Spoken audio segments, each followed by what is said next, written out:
आदेश आदेश आदेश राजकुमार जी। आज आपको जैसे मैंने वादा किया था कि मैं आपके लिए एक रेसिपी लेके आऊँगा आपको नया समझाने के लिए। देखो राजकुमार जी, जब आप ध्यान में बैठते हो, मैंने एक बात आपको बोली थी कि जब आप ध्यान में बैठोगे आपका काम है ईड़ा और पिंगला को नीचे लाना। समझ गए? जब आप पैरों की तरफ ले जाओगे तो यही चीज़ आपके हाथों की तरफ नीचे उतरने शुरू हो जाएगी। हाथों और पैरों का आपस में तालमेल बिठा देगी और इन एक एक चक्कर को एक्टिव करने लग जाएगी। ये जो पॉइंट बनाए गए हैं पैरों के पास में, ये आपके चक्कर हैं। जब आप एक दिन ध्यान में बैठोगे तो आपके हाथों के चारों ओर, जैसे ये बनाया है मैंने, वैसे ही आपके चारों हाथों की कलाइयों में चारों तरफ आपके इलेक्ट्रॉनिक मैग्नेट का फील्ड बनेगा। एक हवाई बवंडर बनेगा, पूरी तरह से गोल गोल घेरा बन के घूमता हुआ आपको अपने हाथों की कलाई में महसूस होगा। उसके बाद में यहाँ पहले तो हलचल होगी पैरों में। पैरों में हलचल होने के साथ ही आपके हाथों की हथेलियों में हलचल होने लग जाएगी और ये चीज़ ऊपर की ओर उठने लगेगी। बिल्कुल, जैसे ये ऊपर उठेगी, ऊपर उठती जाएगी और आपको ऐसे लगेगा कि जैसे आपकी पूरी की पूरी बॉडी है वह भरती जा रही है पानी से। जैसे मैंने ये स्केच बनाया, इसको डॉट डॉट करके पानी से भर दिया, जैसे इस चीज़ को मैंने भरा, आइए देखिए।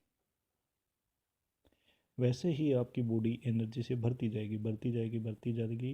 तब ये चीज़ यहाँ विशुद्धा में आएगी। विशुद्धा में आने के बाद ये चीज़ ऊपर की तरफ निकलेगी, ये चीज़ ऊपर की ओर निकलेगी।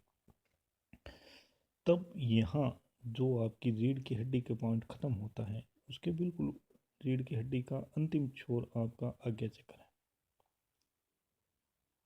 समझ गए? और उसके ऊपर ये आपका आ गया ब्रह्मरंध्र, जहाँ वह अंतिम शब्द गूंजता है।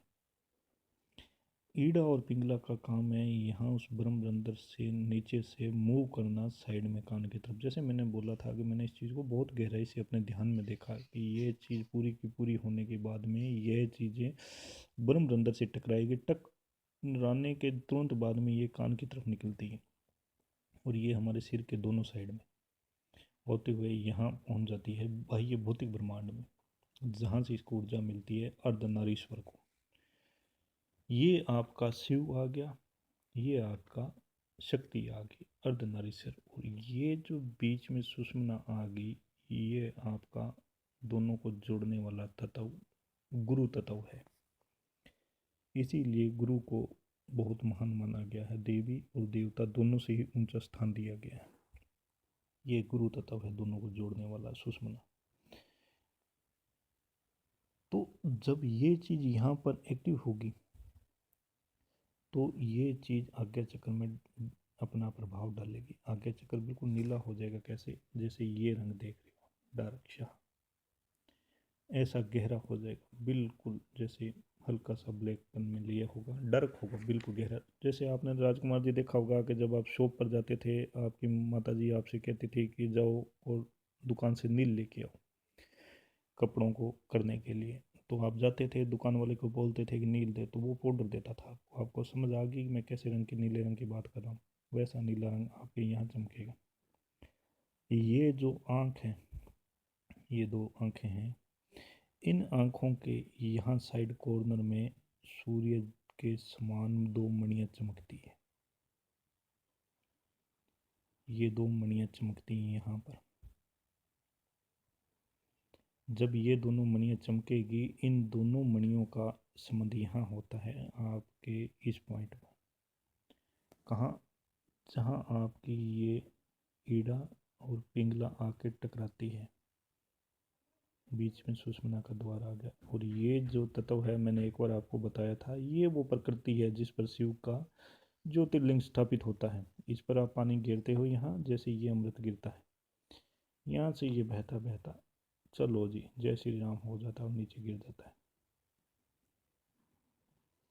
इसी प्रकृति के साथ आपका लिंग जुड़ा है, स्त्रियों की योनि जुड़ी है। क्योंकि सारा का सारा खेल यही, जब आप ध्यान में बैठते हो तो जब यह दोनों ही ईड़ा और पिंगला चलती हुई नीचे की तरफ प्रहार करती है तो आप में काम वासना पैदा होना लाजमी है। इससे आप नहीं बच सकते क्योंकि प्रकृति का नियम है। जब आप सीधा यहाँ बैठे यहाँ ध्यान कर रहे हो अपने नाभि में जब ध्यान करते हो, कल मैंने जैसे नाभि का बताया था, तो गुरु तत्व बैठता है यहाँ। गुरु का ध्यान करोगे तो गुरु। राजकुमार जी, मैंने आपको एक बार शिवलिंग का रहस्य बताया था, तो ये है वो शिवलिंग के नीचे वाला प्रकृति जिस पर शिवलिंग का आधार टिका होता है, और ये आपका शिवलिंग का यहाँ तक का स्ट्रक्चर। और आपको पता है कि सर्प उसके ऊपर छाया करता है। ये रहा आपका सर्प जो आपने देखा था उस दिन, ये ऐसे चढ़ता हुआ उसके ऊपर, ऐसे चढ़ता हुआ दिखाई देता है। और आप उसके ऊपर तांबे का एक सर्प बना कर शिवलिंग के ऊपर ऐसे खड़ा कर देते हो और उसके ऊपर पानी गिरते हो, tip tip tip tip tip. तो ये जो पानी है मेरे भाई, ये वो जो ऊपर आप कलश स्थापित करते हो, ये सहस्त्र है, इसका जो पानी गिरता है यहाँ गिरता है नाभि में। और ये आपकी रावण की नाभि आ गई जहाँ अमृत कलश है, ये नाभि में स्टोर होता है। अब आपको मैं बताता हूँ कि ये नाभि में गिरने से अनंत कैसे बाजता है। ये अनंत इसलिए बाजता है राजकुमार जी कि ये जब साउंड बंद होती है, टप की आवाज़ आती है, तो टप की साउंड बंद होने से पहले ही दूसरी बूंद गिर जाती है। फिर उसकी साउंड बंद होती है, उससे पहले ही गिरती है। ये ना तो लेवल कम होता है ना ज़्यादा होता है, जितनी एनर्जी यहाँ आती है घूम फिर के वापस यहाँ से पूरे शरीर में आ जाती है। तो जब आप ध्यान में बैठोगे, आपका मेन लक्ष्य राजकुमार जी ये एरिया होना चाहिए। जहाँ भी खिंचाव दर्द हो पकड़ लो, बैठ जाओ, गुरु को बिठा दो, वहाँ ड्यूटी लगा दो। अभी आप जितना ध्यान को नीचे लेके जाओगे, बजाय आज्ञा चक्र में टिकाने के, ध्यान को जितना नीचे ले जाओगे, तो ये जो प्रकृति है ये अपने आप ही यहाँ पर इस टीवी स्क्रीन पर आज्ञा चक्र के बहुत सारी खेल दिखाने लग जाएगी। मगर जब गुरु बैठा है तो इसका काम खत्म हो जाता है, यहाँ कुछ भी नहीं दिखेगा। अब ये जो सर्प है ये प्रकृति है, मूलाधार प्रजनन का, इसके बगैर संसार नहीं चलता, इसीलिए इसको नीचे बिठाया गया है। अगर यह ऊपर बैठती इसके, तो मेरे भाई प्रकृति शतयुग समाप्त होने से पहले ही ये ब्रह्मांड समाप्त हो जाता। सब के सब योगी बनते, उसमें लीन हो, जहाँ से आए वहीं भाग जाते। इसीलिए प्रकृति को यहाँ शिव ने बिठाया था। मैं आपको, देखो राजकुमार जी, मेरे को शास्त्रों का ज़्यादा ज्ञान तो नहीं है, फिर भी मैं आपके लिए दो लफ्ज़ बोलता हूँ। भगवान शिव ने बोला है माँ पार्वती को, हे देवी मेरी बात को गहराई से सुनो, गौर से सुनो। तो शक्ति ने बीच में बात काटते हुए एक बात बोली, हे देव, दृढ़ रूपी रज्जु की ग्रंथि, ध्यान रखना, दृढ़ रूपी रज्जु की ग्रंथि का द्वार खोल मुझे ऊपर आने का मार्ग दीजिए। दृढ़ रूपी रज्जु की ग्रंथि, ये है आपकी सुषुम्ना, जिसे दृढ़ रूपी रज्जु की ग्रंथि बोला गया है। इसका द्वार खोलिए, ईड़ा पिंगला का लाइट डालिए और इसका द्वार खोलिए। जब जैसे ही द्वार खोलोगे मैं ऊपर की तरफ निकल जाऊंगी। ये प्रकृति आदि शक्ति यहाँ सोई है। हमारी आदत है कि हम शिव की तरह यहाँ उपदेश देते रहते हैं और ये नीचे सोई सोई ही हमारे जीवन को समाप्त कर देती है। अब हम अमर कथा सुनाते हैं इसको, किसको, आज्ञा चक्र ये है, मूलाधार राजकुमार जी ये है, वो ये है, ये से हो जाएगा वैसे हो जाएगा। मेन तो ये है कि इसको नींद से जागृत रखना है। पहले इसको नींद से जगाओ, फिर इसको जगा ही रखो। जब ये जग जाएगी नींद से, तब ये सीधी की सीधी ऊपर निकल जाएगी। अब राजकुमार जी, शक्ति तो आपकी सोई है, आप किसे उपदेश दे रहे हो, मेरे को ये बताओ। शक्ति को जगाने के लिए यहाँ पर आपके मंत्रों का प्राण प्रतिष्ठित होना नाभि में बहुत ज़रूरी है। पहले विष्णु जगाओ, फिर उस विष्णु का काम कराओ, विष्णु को यहाँ लगाओ काम के लिए, उसको बोलो, यहाँ मंत्र जप करो। जो इस मंत्र जप का मैं ध्यान करता हूँ, उस मंत्र जप को जपना तुम्हारा काम है। जब ये जनरेटर चल जाएगा, अपने आप मंत्र जप चलेगा यहाँ, तो ये विष्णु प्रकाश ही प्रकाश कर देगा। तो मंत्र जप की ध्वनि से जितनी ऊर्जा बनेगी वो सब के सब गुरु यहाँ ला के ठोकेगा।